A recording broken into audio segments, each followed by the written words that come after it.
Italic Girl Reporter. By Pete Bowers, Charles Berman, and Eddie Kirchner. Episode 6, Chernobyl Gases. Dateline Thorpsburg, from the desk of any Italic Girl Reporter, high atop Henderson Towers in Center City, in the office of the Thorpsburg Ledger-Star Bulletin Journal, we bring to you the news of the world. Commissioned by seasoned newspaper editor Eugene Seabrook, any Italic tracks the most thrilling events of our day with the determination of a bloodhound, poised, notebook in hand, for the moment of her big break. In the life of a reporter, there will always be good days and bad days. Some days everything will go right and you'll feel like you've got the most exciting career-making story of your life. And other days you're working for Gene Seabrook. Then again, some days in the newsroom are really neither. Consider this one.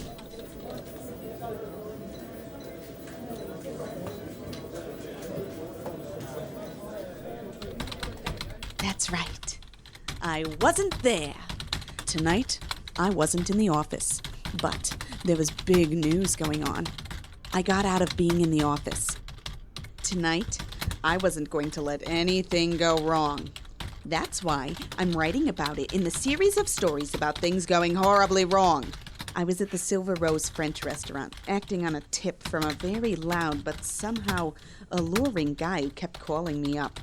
He said I ought to meet him there for dinner. And I'm sure that you, madame, knows the name of the person you are here to meet? I'm telling you, you can't miss him. If your ears haven't been blown out yet today, he probably hasn't been in here. Oh, you are here to meet that obnoxiously loud man. Yes! The one who looked kind of... Yes. And the one who dressed sort of... That's him! Ah, yes, by Joan of Arc, of course. But, what is his name? It was something like Tom or Gilbert or... Like Tom or Gilbert?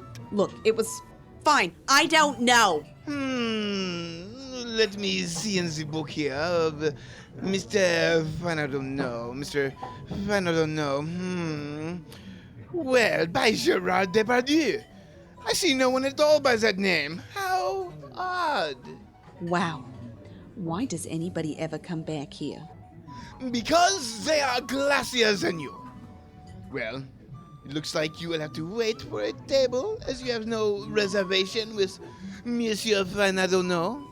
Wait for a table?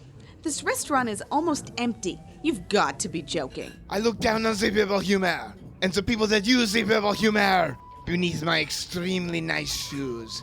And those tables are reserved. Then why is nobody sitting in them? They all become mysteriously sick after eating the food. They did!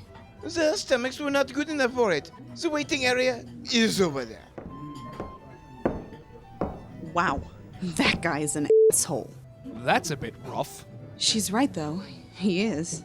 Wait. You know who I'm talking about? Who else in the restaurant is an asshole? Yeah, why do you think we're in the waiting room when the restaurant is empty? He never gives us a reservation. Makes sense. Annie, by the way. Saffron. And I'm Mike. So, why do you keep coming back here? Well, sentimental reasons. Our first date was here. Yeah, I was pretty nervous, but... You did okay. I guess this place is kind of a good luck charm. So, you come here a lot? Oh, yeah. Well, when we're not too busy with robots at the golf course. Wait, robots? No. This is my day off. You know, this is a first date for me, too. I hope this place is as lucky for me as it was for... Annie Italic, Girl Reporter! As I live and breathe, at last, I have arrived. I hope you have not been waiting long. No, Annie Italic? From the small events column? In the Ledger-Star Bulletin Journal? I've been following your career for years. The story about the flower show? That's not what it looked like. I know! You hid the subtext of the bee mind control virus so subtly. I see you have heard of Annie Italic Girl Reporter, and perhaps you know of my exploits, recounting the adventures We know who you are. You keep places open on Christmas by taking supervillains on field trips. Why, what do you mean? Oh, I remember you guys, sorry. Oh, don't worry about it. Because of you, I got to meet Annie. Monsieur I don't know, Madame, your table. No, it's really okay. I'd like to stay Come in. on, Annie. Wait till you try the escargot. Okay, Mike, Saffron, nice to meet you. And it was an honor. A privilege. This way. I will be your waiter this evening, as all the actual waiters are valiantly. They are? No. I made that up for good publicity. Something to drink? Earplugs? Yes, and bring some of your famous escargot and champagne. Ah, yes. The cheapest champagne. For those who can't afford reservations or names. I will be right back in 2 shakes of a lamb's hindependage. So, I feel like you already know all about me. Yes, I do. You do? Yes. Okay. What's my favorite color? Chartreuse. Okay, I bet everybody says that. Great You accomplishment. actually got a story that you wrote published under your name last week. You are good. In more ways than you know, any Italic Go reporter. Listen, while we're here, can you cut out that girl reporter part? You got it, date of mine. So, what do you actually do? I alliterate, actually. Always alliterating. Awesomely. Well, that's... Oh no! I am violently sick, Worthington! Let's go home! I feel the illness imperils my health! Let's away! For violent illness, I too has made its victim. Oh, noisy man and jaded woman! Normal seeming couple in the waiting room! Beware! Beware that you too do not become violently sick! And depart this place, post haste! Wow. Interesting choice of restaurant. It seems like everyone who eats here gets violently sick. How observantly you observe. Sorry, I'm thrown off of my game by what just happened. I wanted this to be a nice night. Oh, I'm sure it will be.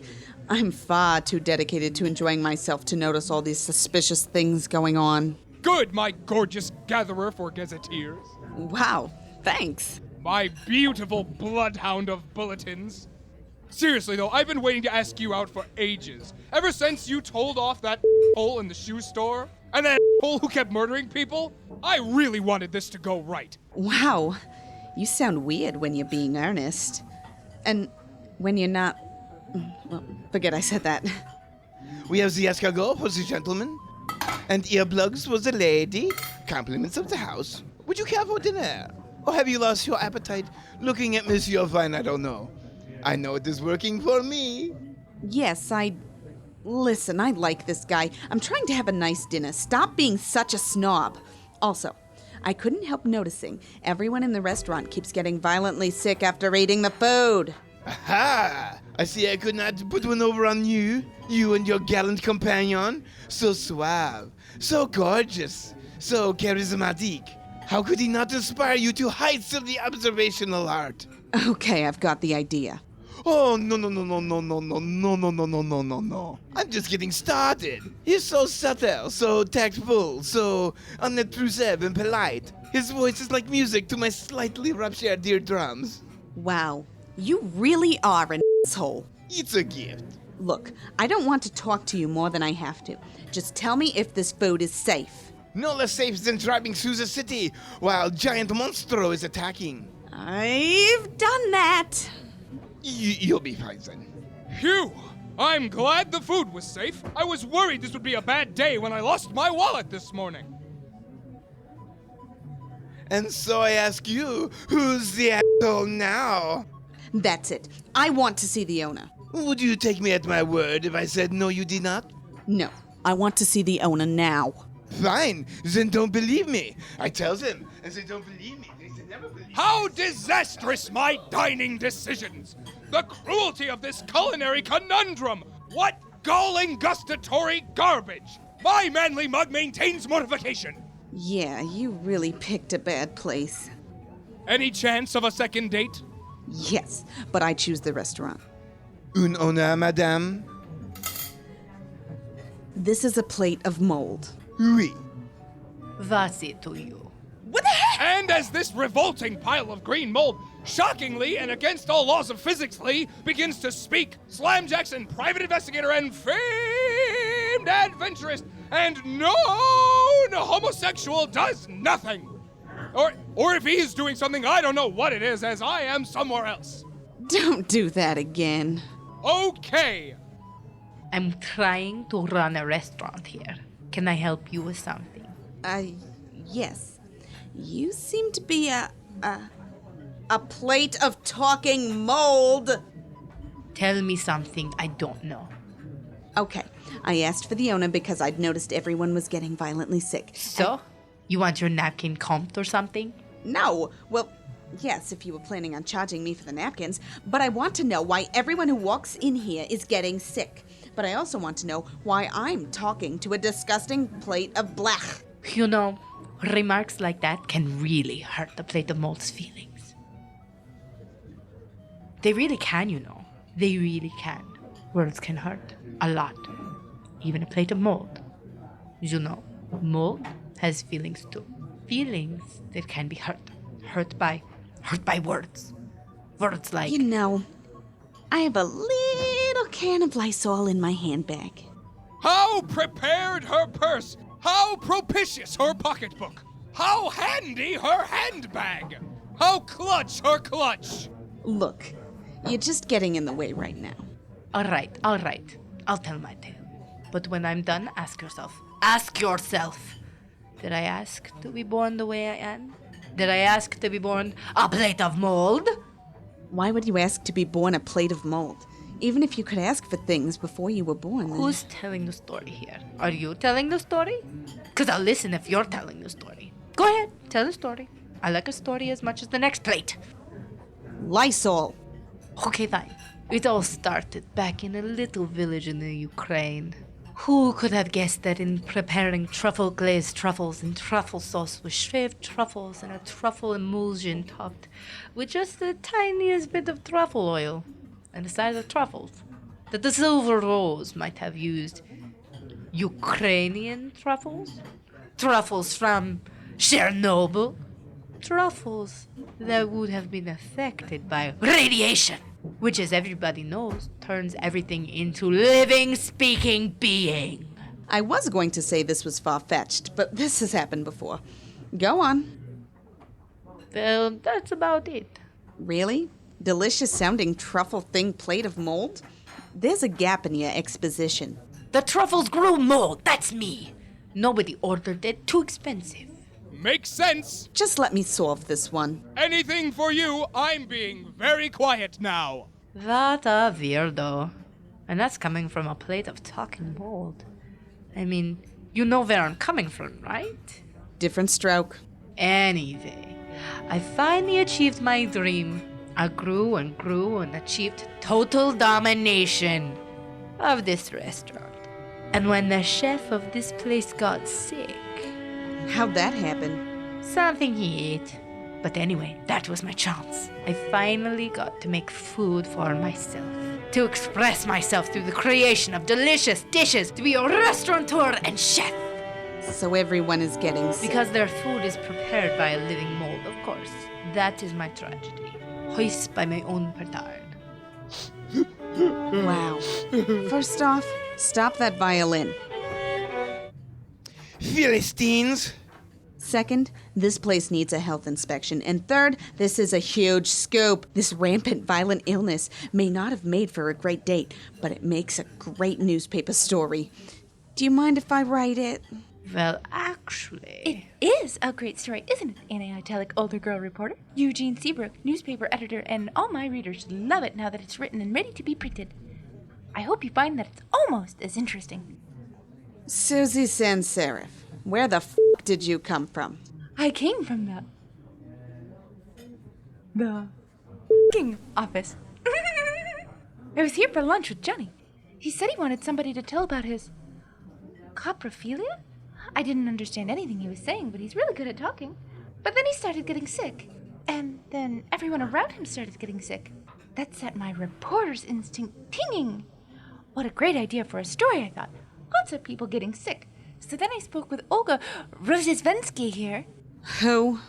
That's me. Ukrainian, remember? but everyone just calls me Mold Plate. It's hurtful. Anyway, I already signed away exclusive rights to Susie. Mold can sign? Signs my paychecks. Well, there you go then. So I wrote the story, put it in Eugene's inbox, and spent the rest of the night following clues to track you down so I could tell you about it.